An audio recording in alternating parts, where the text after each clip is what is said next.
नमस्कार, मी विजया डोळे आदिनाथ ज्योतिष चॅनलवर आपलं सहर्ष स्वागत करते. आपण मागच्या भागामध्ये 4 स्टेप पद्धती बघितली.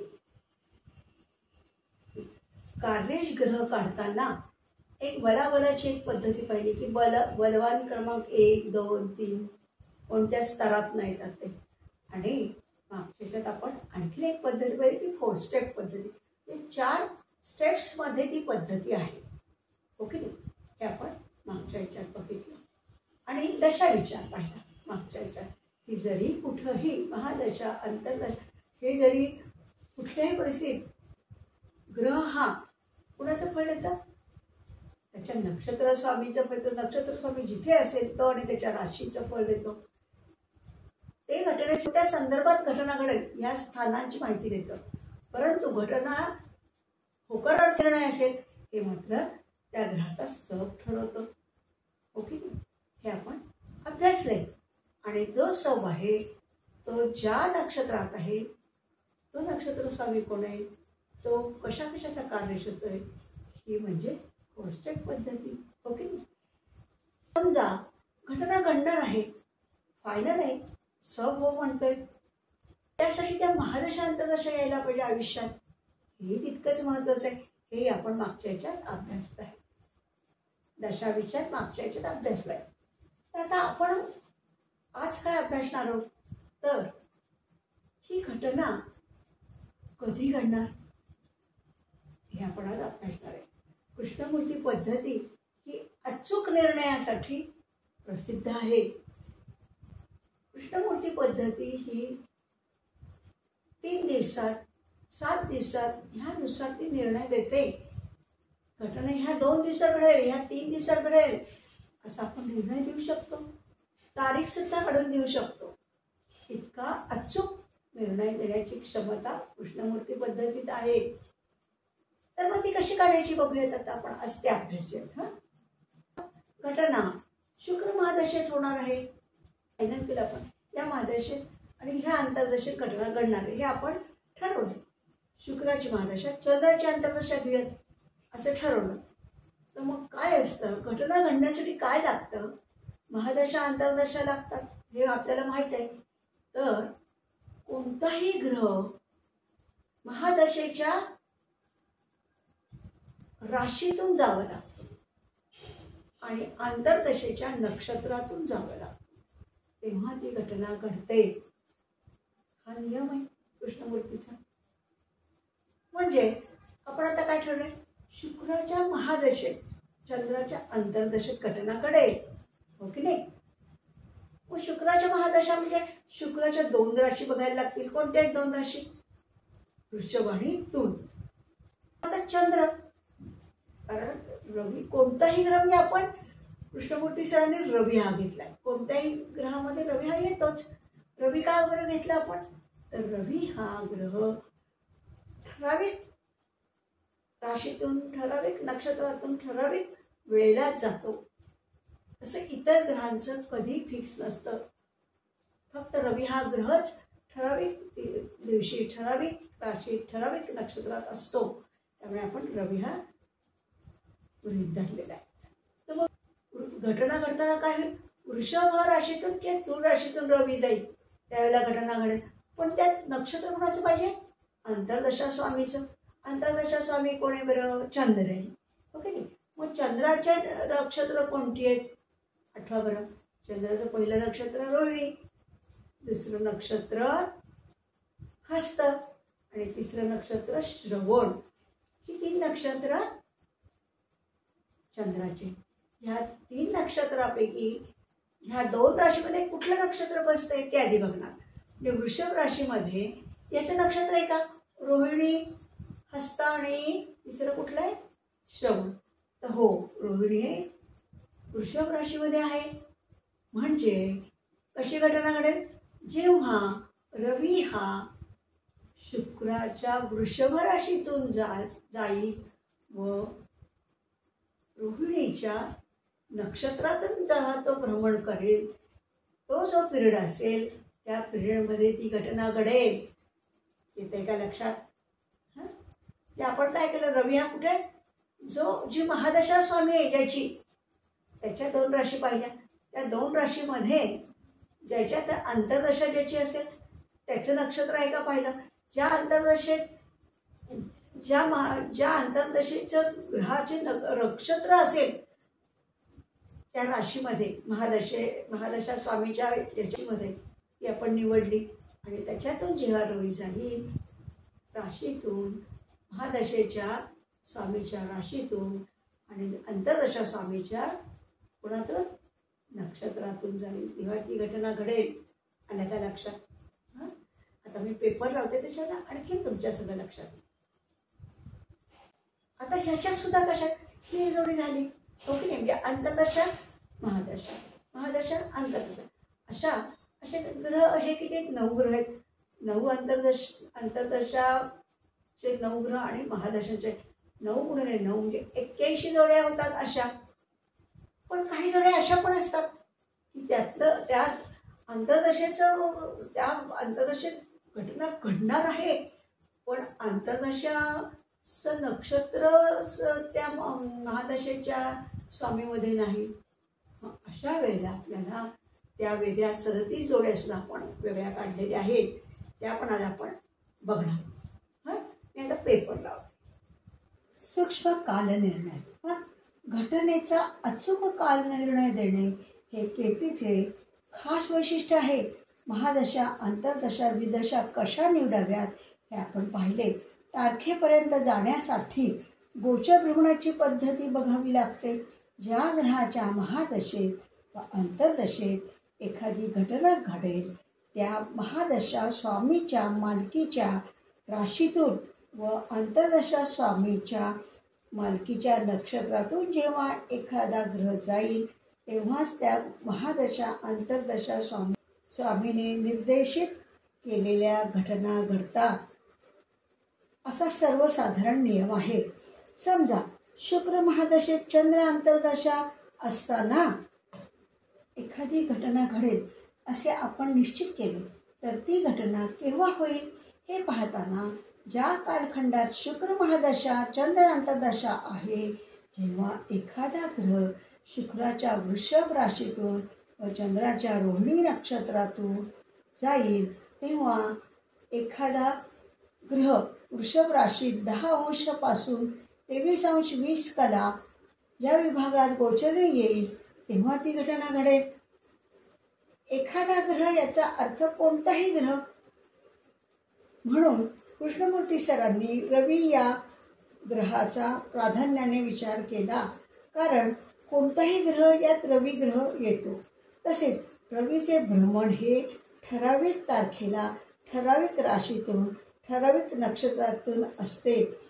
त्यात कधीही फरक नाही. पंचांगानुसार ते समजते. घटनेची नेमकी तारीख काढण्याऐवजी 3, 7, 10, 15 दिवसांचा कालखंड सांगण्याची पद्धती आहे. वरील उदाहरणातून समजू शकतो कसा खंड काढतो. कधी कधी असे घडते की महादशा स्वामीची राशी व अंतर्दशा स्वामीचे नक्षत्र अशी सरळ जोडी मिळत नाही.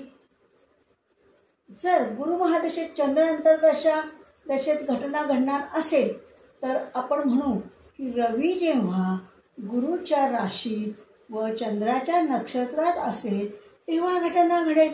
पण गुरुच्या 2 राशी आहेत धनु व मीन. धनु राशीत कोणती नक्षत्र आहे? मूळ, पूर्वाषाढा आणि उत्तराषाढा. हे केतू, शुक्र आणि रवी यांची नक्षत्रे आहेत. चंद्राचे नाही. भूमीने पूर्व भाद्रपदा, उत्तर भाद्रपदा, रेवती ही गुरु, शनी व बुध यांची नक्षत्रे आहेत. चंद्राचे येथे पण नाही. अशा वेळी गुरु व चंद्र यांची अदलाबदल करून पाहावे लागेल. म्हणजे काय होईल? चंद्राची रास आणि गुरुचं नक्षत्र आहे का असं बघावं लागेल. मग चंद्राची राशी व गुरुचे नक्षत्र ही जोडी मिळते का ते पाहावे लागेल. चंद्राला एकच राशी कर्क. कर्केत पुनर्वसू, पुष्य व आश्लेषा ही गुरु, शनी, बुध यांची नक्षत्रे आहेत. म्हणजे ते स्वामी आहेत. याचा अर्थ गुरुचे नक्षत्र कर्केत आहे. गोचरीने रवी जेव्हा कर्क राशीत प्रवेश केल्यापासून 3 दिवसात घटना घडेल. कारण कर्केत पुनर्वसू नक्षत्र पहिल्या 3° कलापर्यंत आहे. दरवर्षी रवी हा कर्केत 17 जुलैत प्रवेश करतो. म्हणून 17 जुलै अधिक 3 दिवस, ह्या 3 दिवसात घटना घडेल. आलं का लक्षात? हां, आपण काय केलं? फक्त अंतर्दशा आणि महादशा ह्याची अदलाबदल केली. महादशेच्या राशीतून रवी जाऊन अंतर्दशेच्या स्वामीच्या नक्षत्रातून जातो तेव्हा घटना घडते. तर ह्यावेळेला जर जोडी मिळत नसेल तर आपण काय केलं? अंतर्दशा स्वामीच्या ज्या राशी आहेत त्याच्यातनं महादशाचं एखादं नक्षत्र मिळते का ते पाहिलं. हां, हे 2 ग्रह असताना त्यांना स्वराशी नाहीत, तेव्हा ते ग्रह ज्या राशीत असतील त्या राशी स्वामीप्रमाणे त्यांच्या राशी समजाव्या. उदाहरणार्थ एखाद्या कुंडलीत राहू मीनेचा आहे म्हणून गुरुच्या राशीत रवीच्या अंतर्दशेत घटना घडेल. गुरुच्या 2 राशी धनु व मीन. धनुत उत्तराषाढ नक्षत्र आहे, रवी त्यातून जाईल तेव्हा घटना घडेल. येते का लक्षात? कसं आहे? दशाच्या राशीतून आणि अंतर्दशेच्या नक्षत्रातून जेव्हा रवी जाईल तेव्हा घटना घडेल, हा नियम आहे.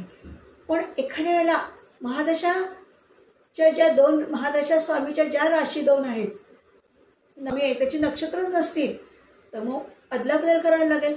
अंतर्दशेच्या राशीतून आणि महादशेच्या ज्या आहेत त्याच्यात नक्षत्रात का ते बघावं लागेल. म्हणजे अदलाबदल करून का होईना जात आहे का, घटना घडेल का, हे आपण त्याच्यावरनं बघतो. महादशा व अंतर्दशा स्वामींच्या एकूण 81 जोड्या तयार होतात.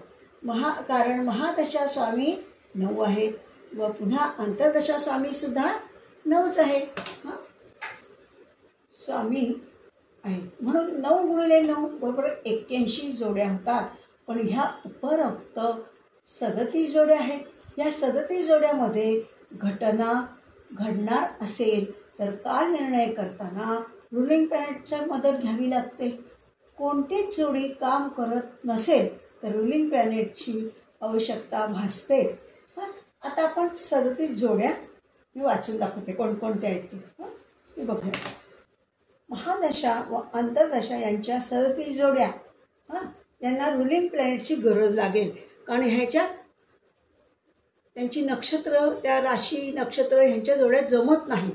असे हे 37 जोड्या आहेत. तर कोणत्या कोणत्या? महादशा स्वामी, अंतर्दशा स्वामी, महादशा स्वामी, अंतर्दशा स्वामी. केतूची महादशा, केतूची अंतर्दशा त्यावेळेला जमणार नाही. केतूची महादशा, शुक्राची अंतर्दशा, केतूची महादशा, चंद्राची अंतर्दशा, केतूची महादशा, राहूची अंतर्दशा, केतूची महादशा, शनीची अंतर्दशा, केतूची महादशा, बुधाची अंतर्दशा, शुक्राची महादशा, शुक्राची अंतर्दशा, शुक्राची महादशा, रवीची अंतर्दशा, शुक्राची महादशा, बुधाची अंतर्दशा, शुक्राची महादशा, केतूची अंतर्दशा. ह्या याच्यात तुम्हाला रुलिंग प्लॅनेटची मदत घ्यावी लागेल. आता रुलिंग प्लॅनेट म्हणजे काय ते आपण पुढच्या याच्यात बघणारच आहोत. रवीची महादशा, चंद्राची अंतर्दशा, रवीची महादशा, मंगळाची अंतर्दशा, रवीची महादशा, राहूची अंतर्दशा, चंद्राची महादशा, चंद्राची अंतर्दशा, चंद्राची महादशा, मंगळाची अंतर्दशा, चंद्राची महादशा, राहूची अंतर्दशा, चंद्राची महादशा, केतूची अंतर्दशा, चंद्राची महादशा, रवीची अंतर्दशा.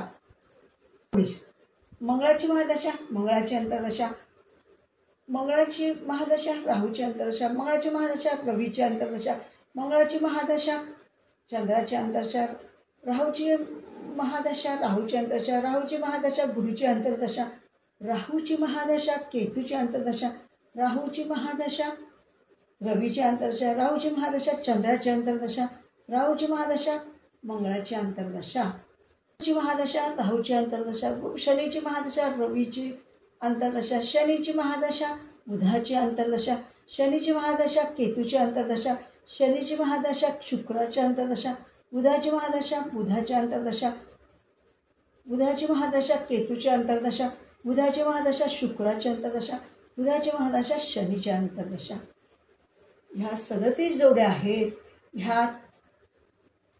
किंवा अदलाबदल करून सुद्धा होतच नाही अशा ह्या 37 जोड्या आहेत. पण मग ह्याचं काय करायचं? अशा ह्याच्या जर घटना घडणार असेल तर मग आपण काय करावं बरं? तेव्हा मग आपल्याला रुलिंग प्लॅनेटची मदत घ्यावी लागते. मग हे रुलिंग प्लॅनेट म्हणजे काय हे आपण पुढच्या भागातनं बघणारच आहोत. हां, आज आपण काय पाहिलं? घटना कशी घडते. कारण कृष्णमूर्ती पद्धती, केपी पद्धती ही घटनेबद्दल अचूक माहिती देते, अचूक वेळ सांगते. ओके नाही, घटना क्रम व्यवस्थित सांगते, घटनेची तारीख वाच. तर आपण ते अभ्यासलं. आता मी तुम्हाला आणखीन सांगण्याचा प्रयत्न करते. समजा आपण एक पद्धती कुठली की रवी हा ग्रह आपण धरलेला आहे. कोणताही ग्रह म्हणून रवी धरला आहे की तो ठराविक तारखेला ठराविक राशीतून नक्षत्रातून जातो, म्हणून रवीला प्राधान्य दिले. रवी हा ग्रह महादशा स्वामीच्या राशीतून आणि आंतरदशा स्वामीच्या नक्षत्रातून जेव्हा जातो तेव्हा घटना घडते. हां, आता ह्यासाठी आणखीन एक उदाहरण घेऊया. समजा मंगळाच्या महादशेत बुधाच्या आंतरदशेत घटना घडणार आहे.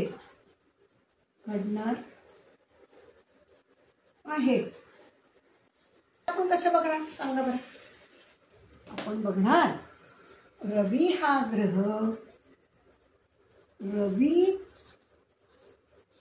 ग्रह मंगळाच्या राशीतून व बुधाच्या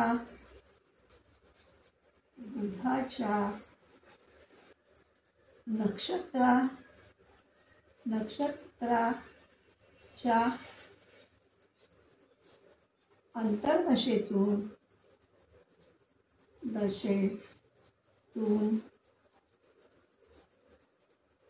जाईल तेव्हा घटना घडेल. जी कोणती घटना असेल असं आपण ठरवू. आता मंगळाची महादशा आहे म्हणून मंगळाच्या राशी दोन राशी सांगा. एक मेष आणि दुसरी मेष आणि वृश्चिक ह्या मंगळाच्या 2 राशी झाल्या. हो की नाही? आता मंगळाचे नक्षत्र सांगा बरं. मेष राशीमध्ये कोणती नक्षत्र येतात? मेषमध्ये कोणती येतात? मेषात कोणती नक्षत्र कोणती येतात सांगा? मेषमध्ये अश्विनी, भरणी आणि कृत्तिका हे 3 नक्षत्र येतात. मग आता हे कुणाकुणाचे नक्षत्र आहेत सांगा बरं? अश्विनी कुणाचं नक्षत्र आहे? केतू. भरणी कुणाचं आहे? शुक्र. आणि कृत्तिका रवीचं नक्षत्र.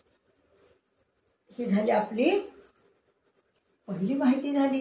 कुणाची? महादशे स्वामीची माहिती झाली. आता दुसरं आंतरदशा स्वामीची वृश्चिक मध्ये कोणते येतात बरं? वृश्चिक मध्ये विशाखा,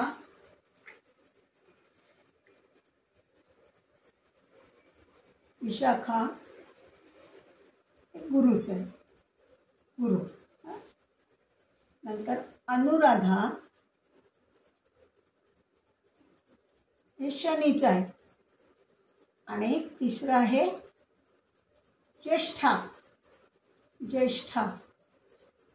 आहे बुधाचं. आता ह्याच्यात बघा, ह्या 2 राशी झाल्या. मंगळाच्या राशी 2 मेष आणि वृश्चिक. मेष राशीत अश्विनी, भरणी, कृत्तिका. अश्विनी केतूचं, भरणी शुक्राचं आणि कृत्तिका रवीचं. वृश्चिक राशी त्याच्यात विशाखा, अनुराधा आणि ज्येष्ठा येतं. विशाखा गुरुचं नक्षत्र, अनुराधा शनीचं आणि ज्येष्ठा बुधाचं. आलं लक्षात? आता आपण बुधाचं बघूया. बुध अंतर्दशा मिथुन आणि कन्या, याच्या राशी मिथुन आणि कन्या. आता मिथुनमध्ये कोणती नक्षत्र आहेत? मिथुनमध्ये सांगा कोणती कोणती नक्षत्र आहेत? मृग, आर्द्रा आणि पुनर्वसू.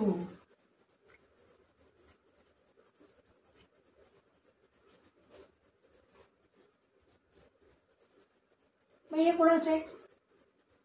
मृग मंगळाचं, आर्द्रा राहूचं आणि पुनर्वसू गुरुचं.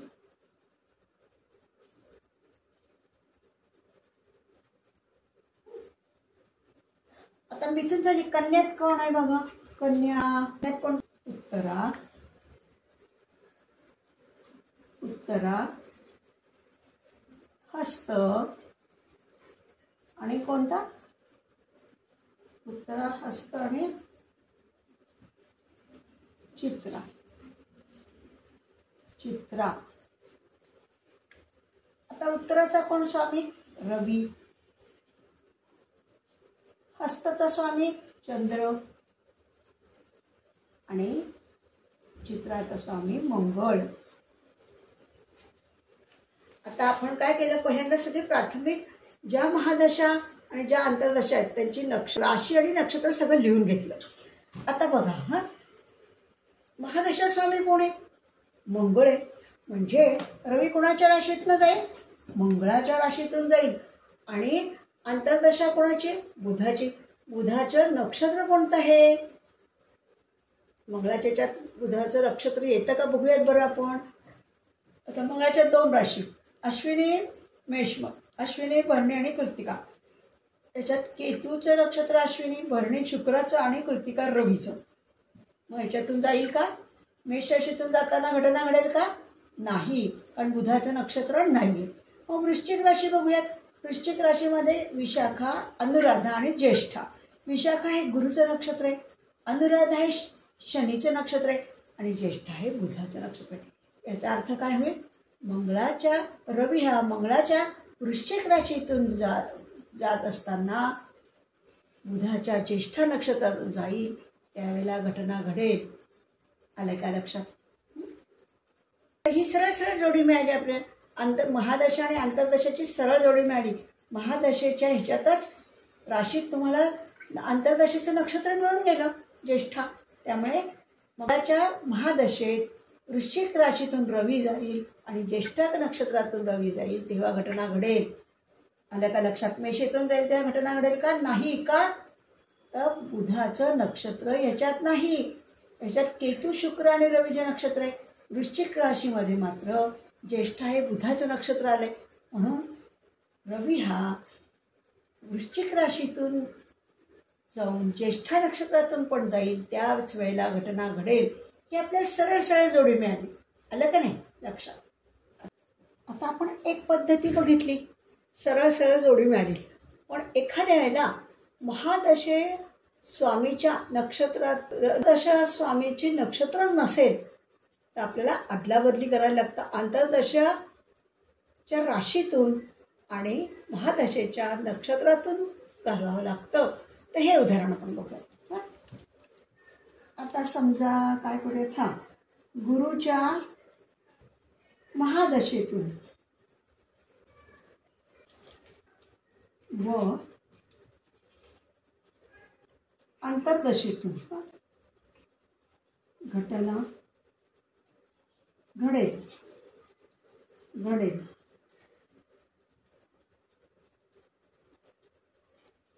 असे आपण ठरवले का?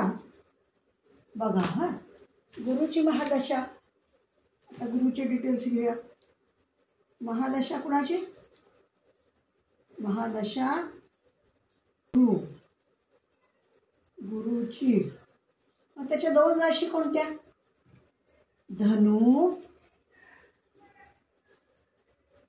आणि मीन. आता धनुमध्ये कोणती नक्षत्र येतात? नक्षत्र कोणती येतात? पहिलं तर मूळ येतं, मूळ, नंतर पूर्वाषाढा आणि उत्तराषाढा. आता हे कोणाकोणाचे झाले? मूळ कोणाचं झालं? केतू. पूर्वाषाढा शुक्र, केतू. आणि उत्तराषाढा रवीचं झालं. मग ह्याच्यात आलं का चंद्राची रास आली का? तर नाही. मग आता पुढचं बघूयात, मीन बघूयात बरं. मीनेत काय आहे? मीन राशीमध्ये बघूया. मीन राशीत कोणकोणत्या नक्षत्र येतात? पूर्वा भाद्रपदा, नंतर उत्तरा भाद्रपदा,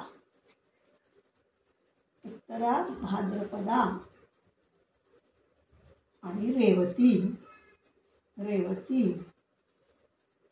ही मीनमध्ये येतात. पूर्व भाद्रपदा कोणाचे? गुरु. उत्तरा भाद्रपदा कोणाचे? शनी. आणि रेवती हे कोणाचे? बुध. मग आता ह्या धनुराशीत चंद्राचं येते का? नाही. केतू शुक्र रवी. बरं, मीन राशीमध्ये पूर्व भाद्रपदाचा गुरु, उत्तरा भाद्रपदाचा शनी आणि रेवतीचं बुध, म्हणजे चंद्राचं नक्षत्रच नाही. मग अशा वेळेला काय करायचं? आपण आलटून पालटून बघूयात का? बघूयात बरं. आता चंद्राचं पण काढून घेऊयात आपण. आता अंतर्दशा स्वामी त्यांचं पण बघूयात काय होतंय. अंतर्दशा कुणाची अंतर्दशा आहे? चंद्राची. चंद्र. आता चंद्राच्या दोन राशी आहेत का चंद्राला? नाही, चंद्राला एकच रास आहे. ही आहे कर्क. कोणती नक्षत्र येतात कर्कमध्ये? पुनर्वसू आणि कुठला? पुष्य, आश्लेषा.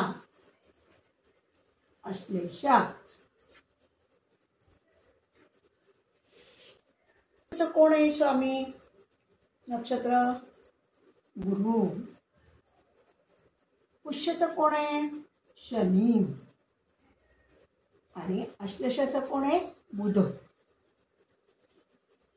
मग आता आपला पहिला नियम काय आहे? महादशा स्वामीच्या राशीतून रवी जाईल.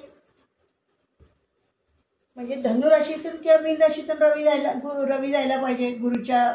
त्या गुरुच्या दोन्ही राशीमध्ये चंद्राचं नक्षत्र सापडतंय का? तर नाही. केतू शुक्र रवी धनुमध्ये, मीनमध्ये गुरु शनी बुध. मग आता काय करावं लागेल? आपल्याला अंतर्दशेचं पण आपण काढून घेतलंय, हो की नाही? मग अंतर्दशेत कुठलं आहे? चंद्राला तर एकच रास आहे, कर्क. मग कर्केत कोणती नक्षत्र मावतात? पुनर्वसू, पुष्य आणि आश्लेषा, हो की नाही? मग पुनर्वसू गुरुचं, पुष्य शनीचं आणि आश्लेषा बुधाचं. मग आता आलं, आपण असं करू शकतो. गुरुचं नक्षत्र आले, महादशा गुरुची आहे.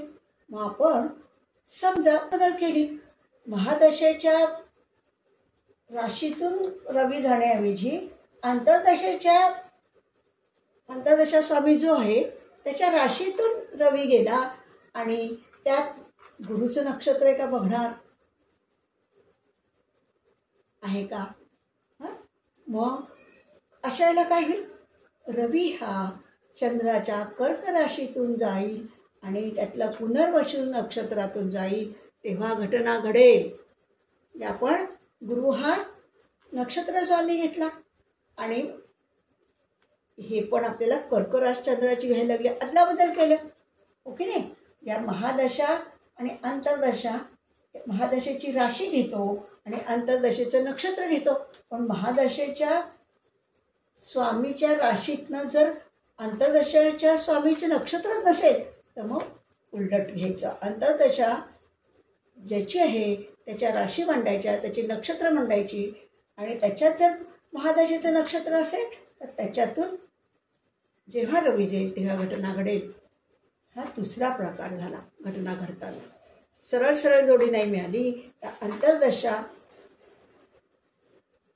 जी आहे त्याच्या राशीतून आणि त्यात जर गुरुचं म्हणजे आता जी महादशा आहे त्याचं नक्षत्र आहे त्याच्यातून ते जाईल तेव्हा घटना घडेल.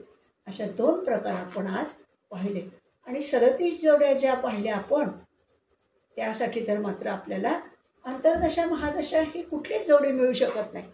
तेव्हा मात्र आपल्याला वेगळा प्रकार अनुभवावा लागेल, वेगळ्या प्रकाराने आपल्याला तो प्रॉब्लेम सॉल्व करावा लागेल. सध्या हे आपण व्यवस्थितरित्या बघितलेलं आहे. आज आपण घटना कशी घडेल, कधी घडेल हे आपण अभ्यासलं. घटनेचा क्रम हा कृष्णमूर्ती पद्धतीने फार महत्त्वाचा भाग आहे. तो आपण अतिशय सूक्ष्म पद्धतीने देतो आणि तो कोणत्या पद्धतीने देतो, कसा देतो हे आज आपण अभ्यासलं. आता आजचा भाग आपण इथेच संपवत आहोत आणि पुढच्या भागामध्ये प्रश्नकुंडली आणि रुलिंग प्लॅनेट ह्या संदर्भात आपण माहिती घेऊ. नमस्कार. आपण सगळ्यांनी हा भाग पाहिला असेल आणि लाईक सबस्क्राईब केला असेल याची मला पूर्ण खात्री आहे. धन्यवाद.